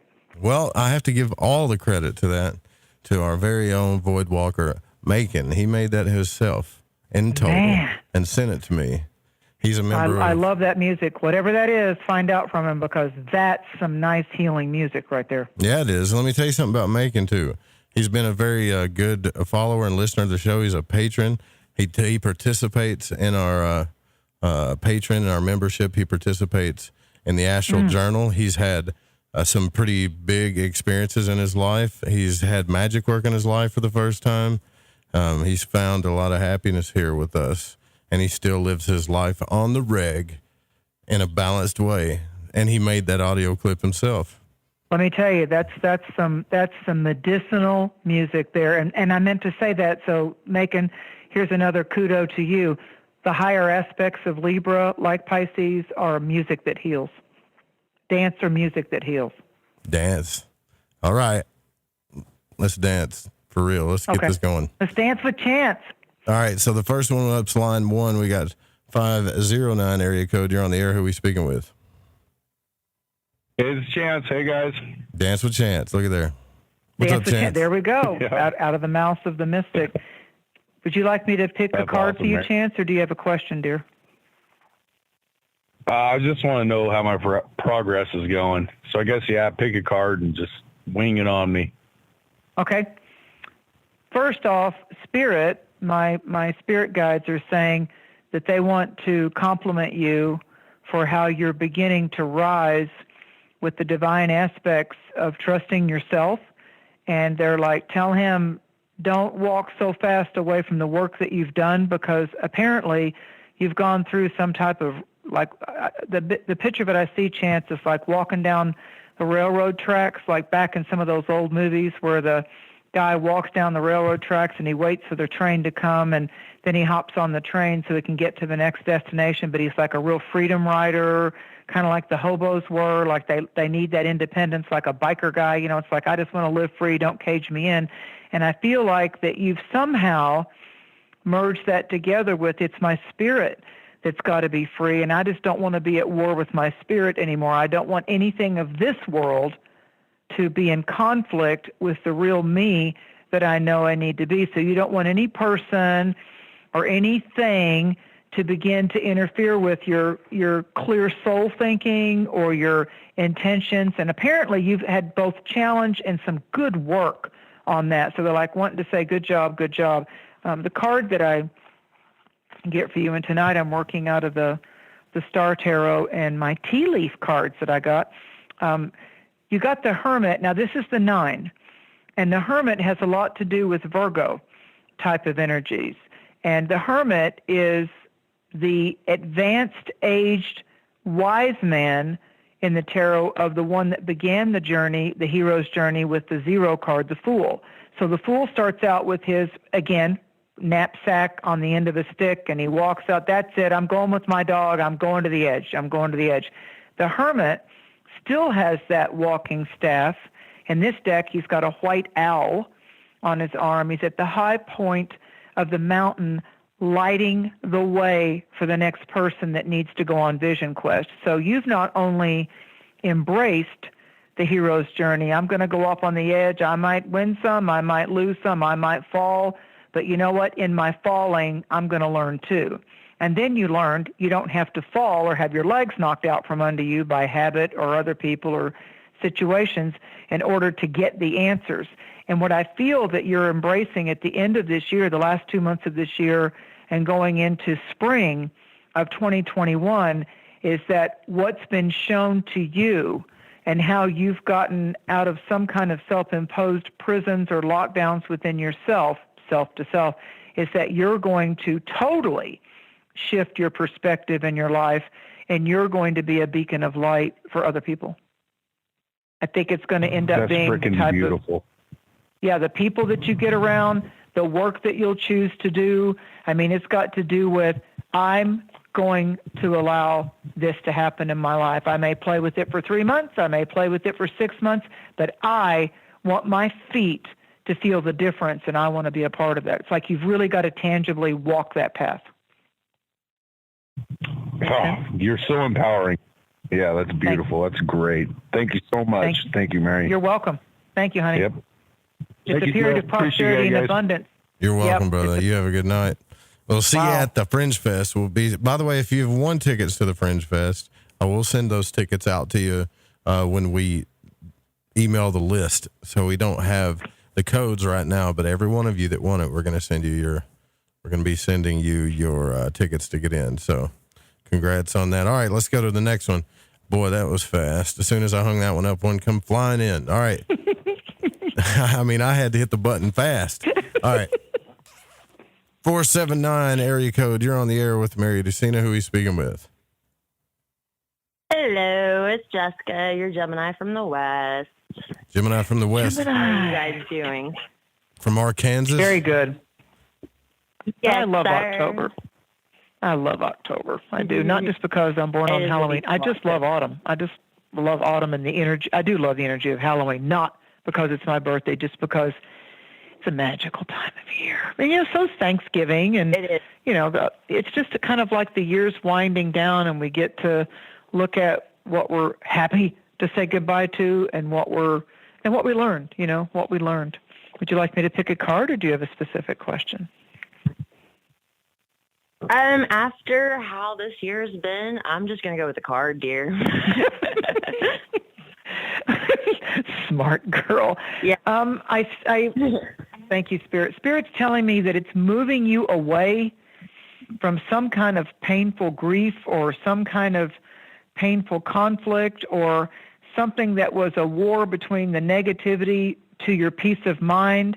And now you're being able to look at what was overwhelming with difficulty or stress, and I do also feel that you had a little bit of a conflict of feelings of defeat, and Spirit's telling me that you got the Six of Swords, and that there's a calm departure away from those experiences. It's like you're being given time to recover and to embrace some new manifesting dreams of some new horizons. Like I feel like the new is coming towards you, but the new is born from your ability to divorce the grief or the loss, that you had personal work to do, to walk away from unhealthy situations, to Joe's point earlier, that were depleting your energy or your personal power in some way, things or people that were stealing your self-worth.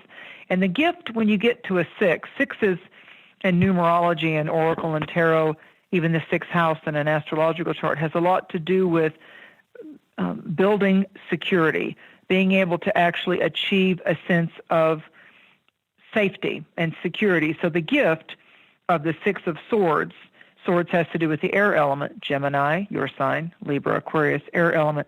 It's like there's a dynamic universal support now that's walking alongside you, breathing along with you, guiding you to a deeper depth, understanding not only yourself, your life, but also I feel like you're regaining an inner strength. And that's what's bringing you the fresh start. It's a gateway card. The Six of Swords in traditional tarot in the Pamela Coleman Smith Rider-Waite deck, the Six of Swords ties back to the ferryman and the woman and the child. So you and your inner child, whether you have children or not, you and your inner child pay the ferryman, and the ferryman is allowing you to get in the boat with the child, the inner child, and saying, you've done good, and now it's time to go to a different land. Now it's time to cross the river Styx. There's that whole mythological tale about that, and you're moving into calmer. What the Six of Swords can get pretty rowdy as far as a tarot suit with conflict and the use or misuse of our willpower, and it's taking you to, you're going across calm, like going across a lake instead of an ocean. You're going across a powerful, magical lake, but the waters are still, so you've learned how to still your emotions.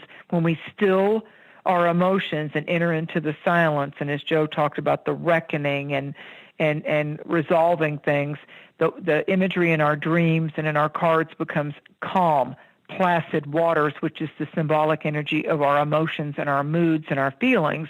And when we calm our feelings and get good self-control, then our higher self and our divine acumen increases. So our inner world becomes stronger, and the way and the path can become clearer to see. Because so many people say to me when they call me, I don't know, I can't see it.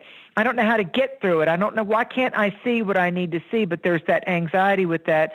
And what they don't realize is they've become addicted or attached in the habit of strife and stress.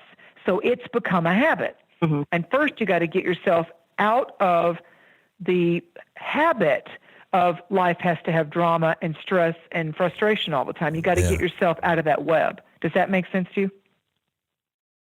Oh, yes. Reprogramming to the extreme has been going on for the past 6 months.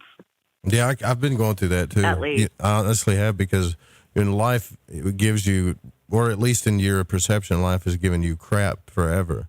And then peace and love and harmony show themselves. Sometimes you just can't see it. You can't see it because you just don't know. No. You don't know how to identify it.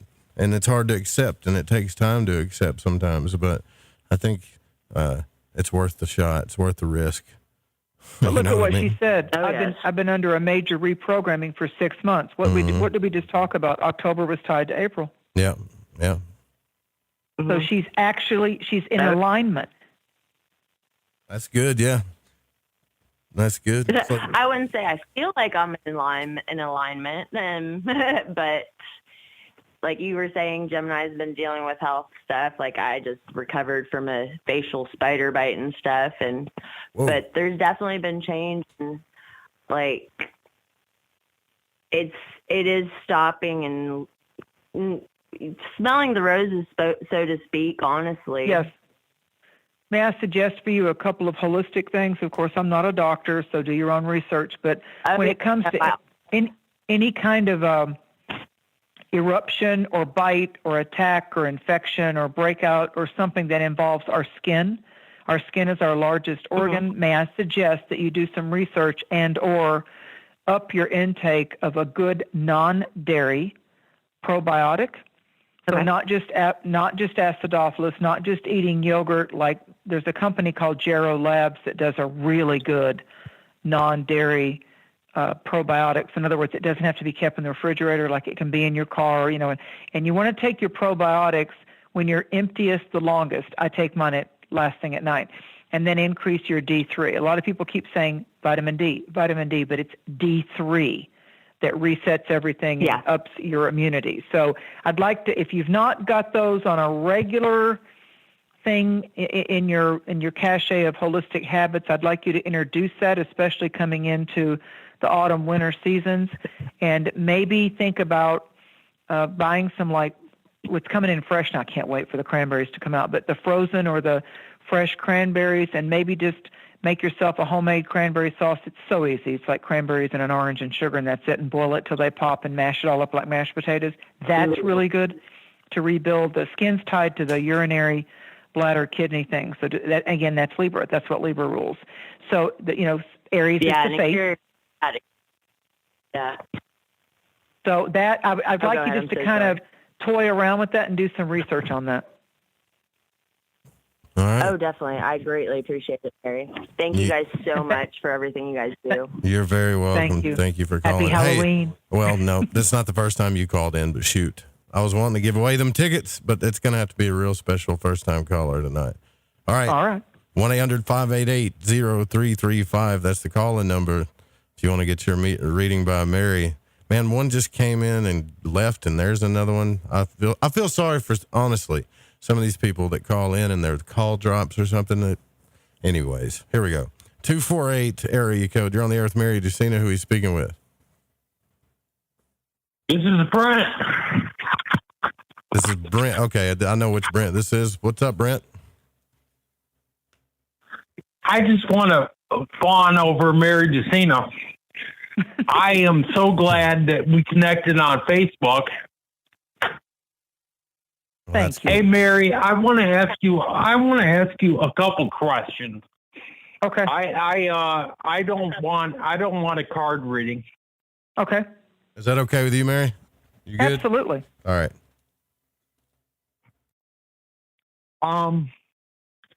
Are you still confident that in your psychic prediction that Trump wins this election? I am not seeing, and this isn't anything to do with personal preference, people, so don't start with me. I absolutely do not see Biden getting in at all. I don't know what's going to happen there. I don't see him at all. I'd like he's invisible. It's just really strange. And I feel like my thing that I feel about the energy signature around Trump is that there's something of some kind of invisible, supernatural, higher reason driving that. So it's not, when people start to get mad at his personality or what he does, or he's a liar, he's this or that, there's something bigger behind all this. So I don't know if it's his handlers. I don't know if it's the divine destiny of America. But to me, and I don't know the man, of course, either one of them, but to me it feels like there's something of a divine direction to do with his whole destiny and the rest of his life. So the only thing that's ever concerned me about that is that it feels tied in to the same arch of energy that was around JFK. There's some type of energy around John Kennedy, and ironically, they're both Gemini. So I feel like I don't know if it's the driving destiny. I don't know if it's the ability to go up and come up against the forces, because he's not a typical politician, so he's irritating a lot of people. But it just feels to me like he's not done yet. That's what I feel. And it's again, not any kind of anything that's meant to piss anybody off or make anybody excited. If anybody ever wanted to run up against him, it shouldn't have been Biden or Hillary. So my answer is I think that's what I feel. I feel like that there's something bigger than me, bigger than this, driving what's going on with this. All righty. All right. All right. My second question is, what do you feel like is going on with Pluto returns and the United States of America? Well, Pluto takes 248 years to do its thing, and the fact that it's in Capricorn and the United States was incorporated under the opposite sign of that in Moonchild Cancer the Crab, I feel like that America is going through a topsy-turvy type of thing. Both Capricorn and Cancer are yin, or goddess, or feminine vibrations. I feel like, and they always called us like the mother country. We nurture everybody. We give food to everybody. We go in storms and things like that.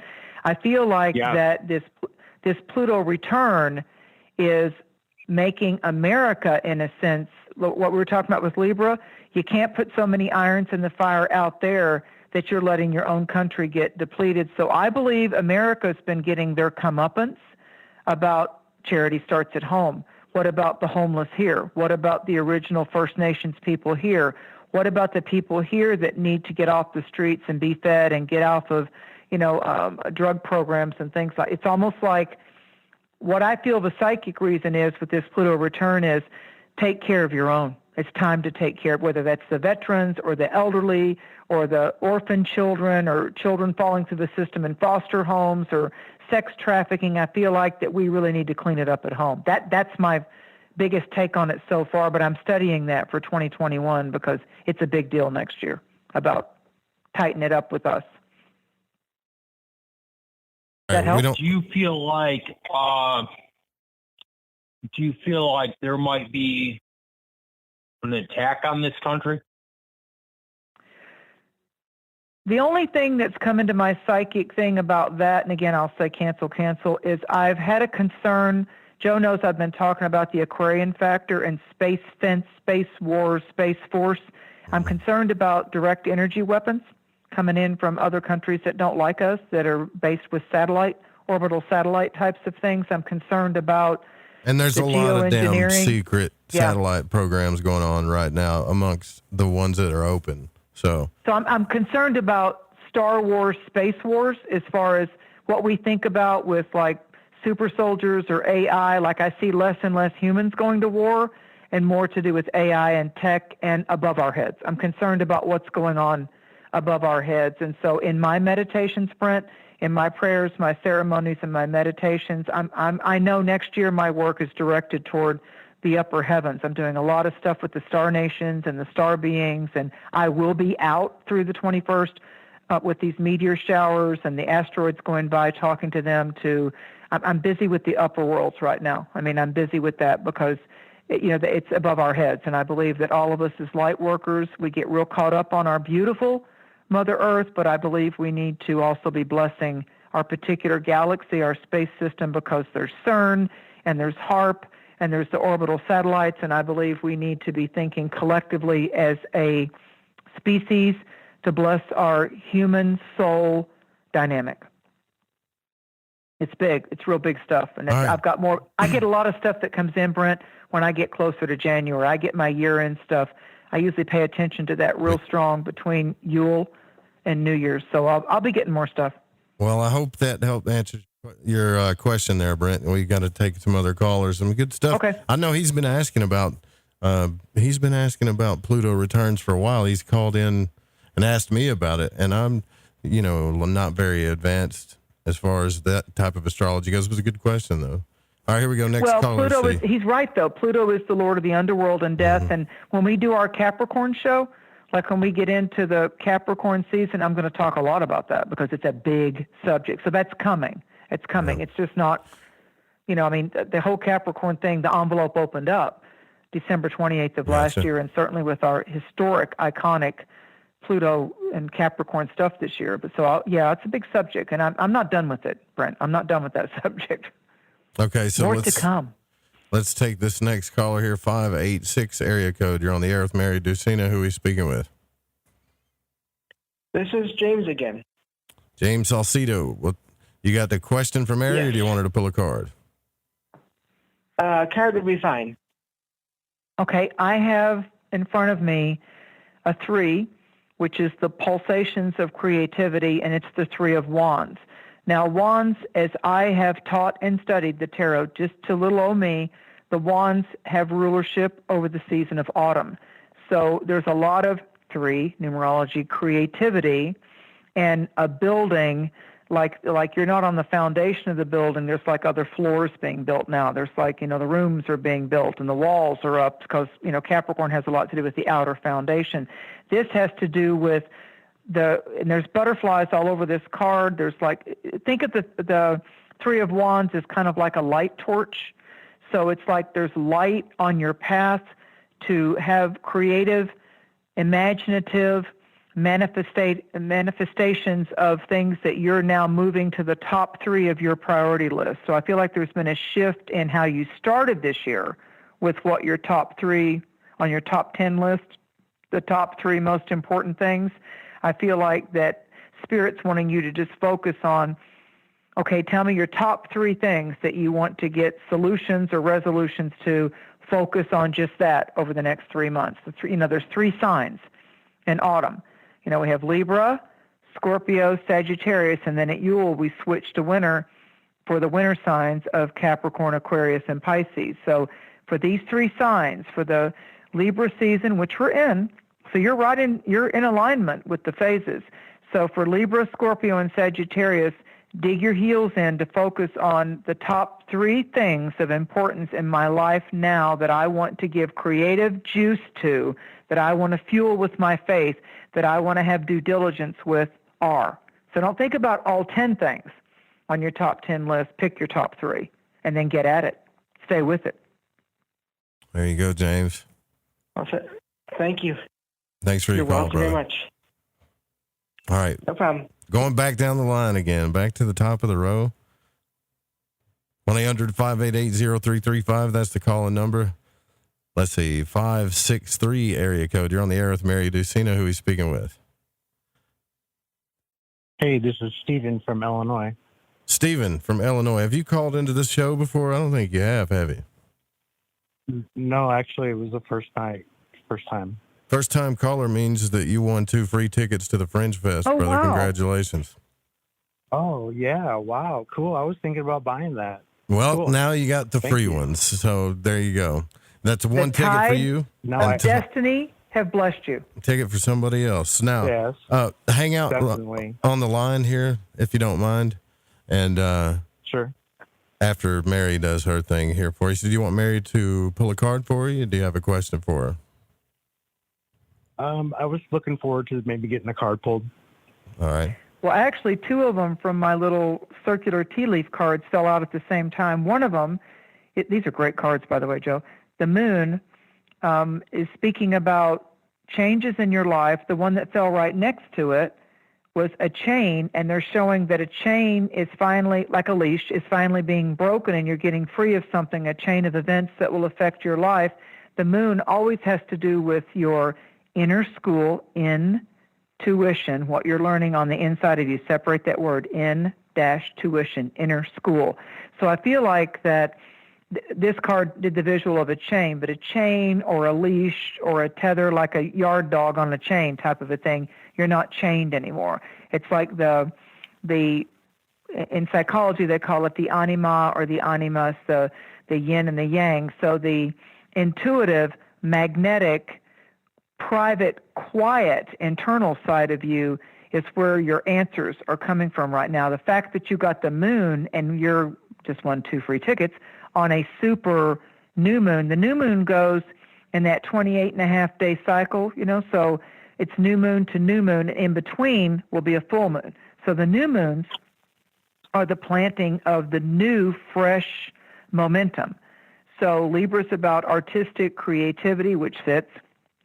It's about how you can simplify and yet beautify your world and appreciate the simple pleasures of life, and yet from that, allowing yourself to kind of breathe in deeper and to kind of disengage from a too demanding external schedule and get with some friends and play music, or get with some friends and go hear music, or just get with some friends and go to the zoo, something to where you can just shake up your normal routine to where you're able to visually hear and take in something different. I'm seeing the musicians, I'm seeing the animals at the zoo, I'm seeing the nature walk, I'm going on the boat, whatever you can do to kind of like you're walking in a postcard yourself. Or if you thought about a tarot or an oracle card, you're actually becoming a journeyman in the scene. I feel like that it's like breaking the chains of where, of course, 2020 has been a year of chains and leashes, hadn't it? But it feels like to me like you're not like that yard dog anymore. It's like you're off leash. You're able to like be free and feel the wind in your hair, kind of a thing. That's awesome. Yeah, because it feels like I'm taking a trip out east. Sorry, go ahead. No, I want to hear what you had to say, because that's validation that Joe likes too. Oh, You're taking a trip? I was just thinking, taking a trip out east last week of October. So going to visit some family, hopefully, and that's like perfect right there. It is. It's absolutely what. It's like your spirit needs it. Like your spirit needs a different. It's like sometimes we actually do need. You always hear bloom where you're planted. You can manifest anything wherever you live. But sometimes it's very invigorating and motivating to actually take your body to a different longitude latitude shift kind of a thing, to actually I can take tell the you for Earth. a fact that's the truth. Yeah, A fact. Earth vessel. Got to move that Earth vessel, because humans by nature tend to get afraid of change, and humans by nature tend to kind of lean into, even if they're not happy, they lean into the familiar and the habit patterns that they're into, because they think in a crazy world, even if it's crappy, at least this is something I can rely on. Yeah, and you know what? That's, anyways. Right. That gets on my nerves. Well, you're an Aries. I mean, Jesus, man. Like, just stay in your misery because it's comfortable. It makes no sense to me.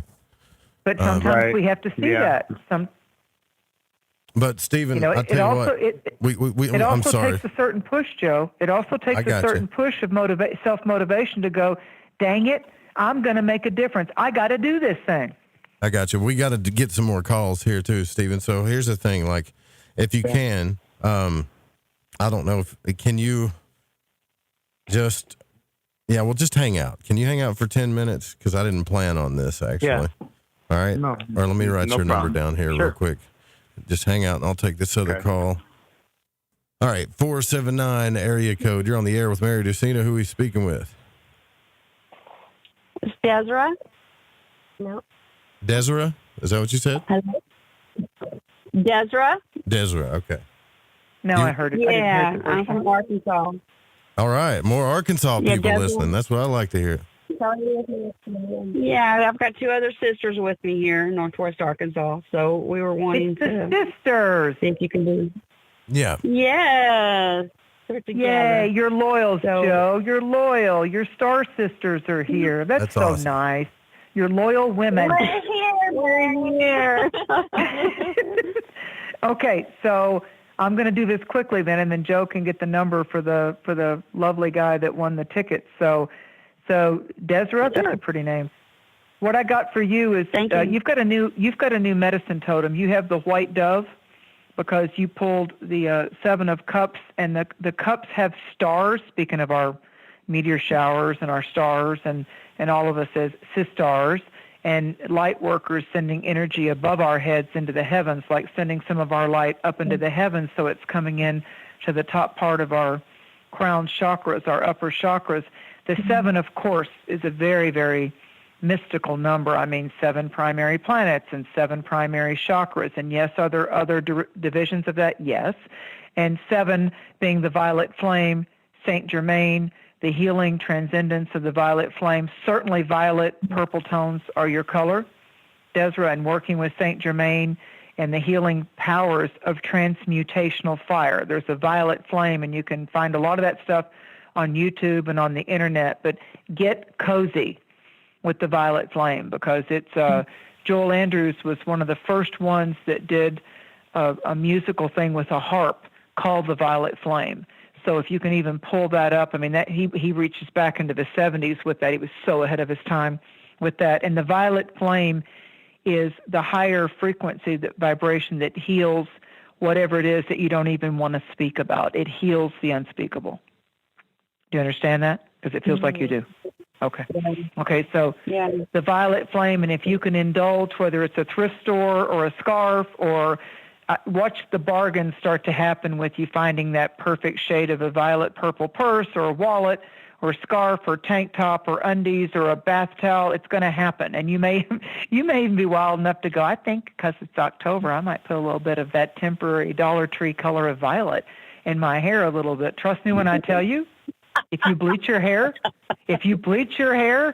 that supposedly temporary color is going to be with you for about 20 days.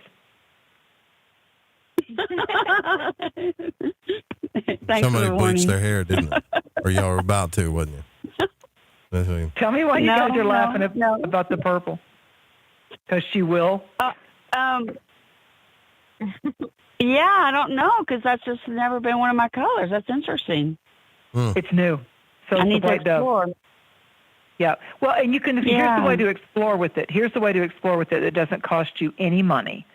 Try to fall asleep one night with whichever one you're drawn to, like a violet flame meditation off of YouTube. You know, just like listen to some of the music or visually look at that. Like, let's say you're cooking and you've got your cell phone or your note, and just like put on something that talks about and describes the violet flame and watch what is invoked in your feelings. Do it that way. And the way I do it when I'm testing a color I'm not familiar with, working with, or it's not one of my usual draws, is I take one day and I say, I'm going to be breathing that color today. I'm going to breathe a cloud, an egg-shaped cloud of that color all around me today. And as I exhale, it'll be a little darker. As I inhale, it'll be a lighter tone of it. And that lets me actually have several hours of a day to work with that color as my friend.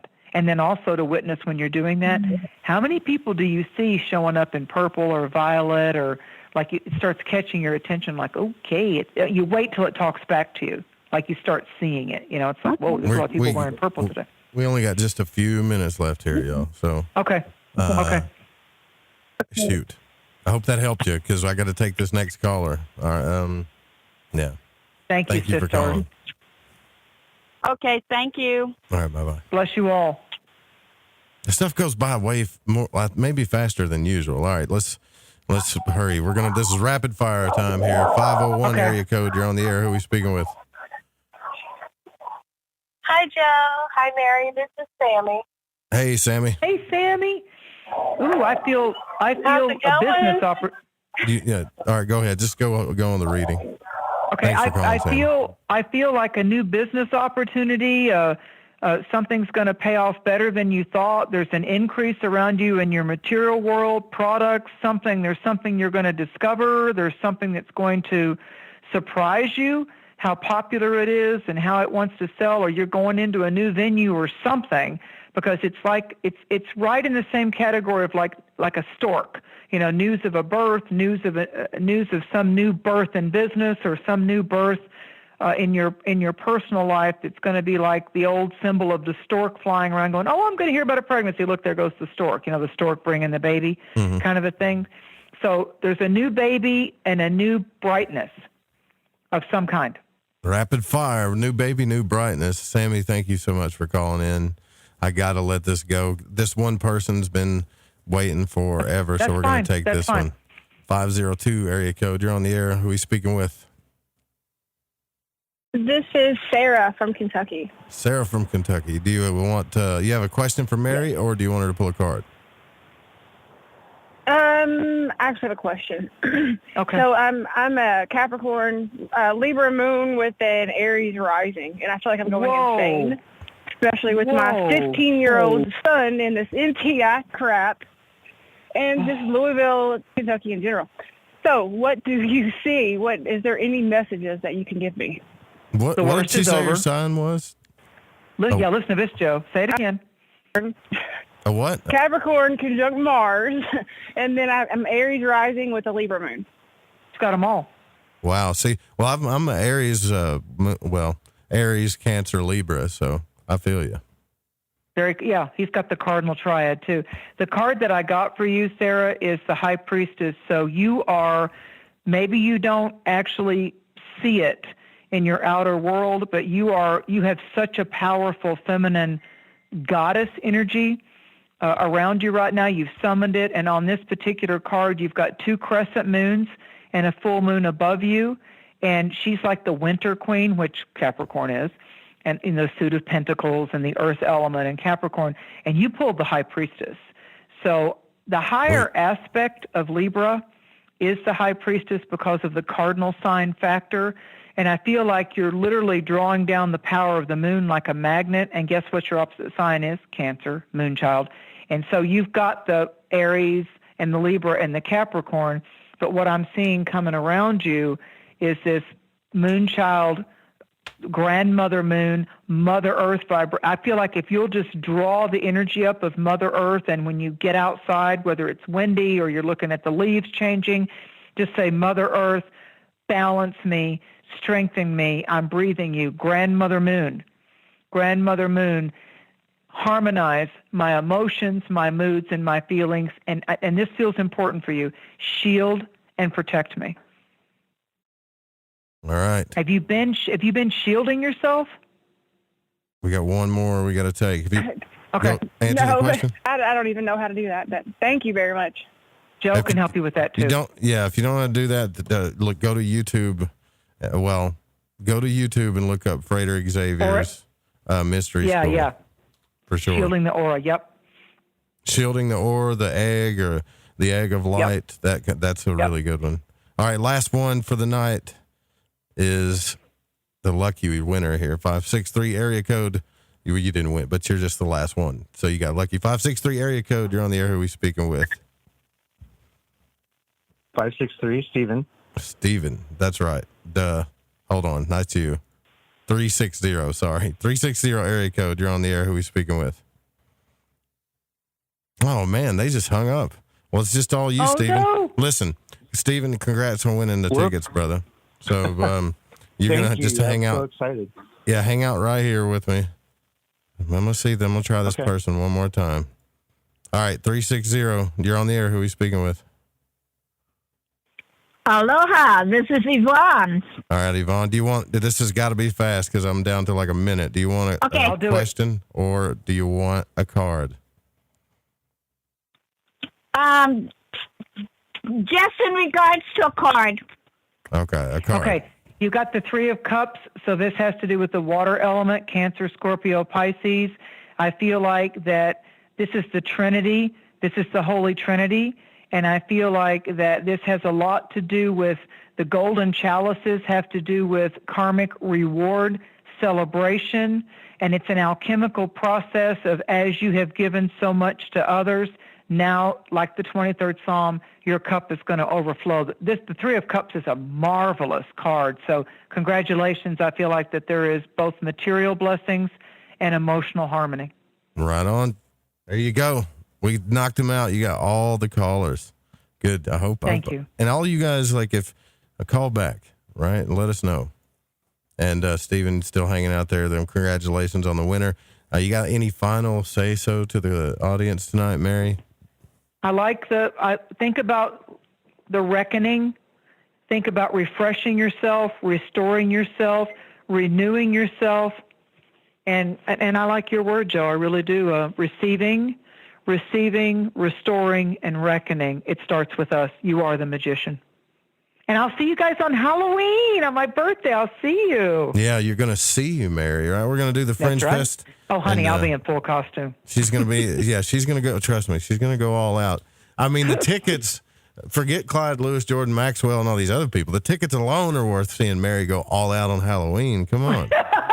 You know? That's a compliment. Thank you, honey. I love your audience and love you too, Captain Joe.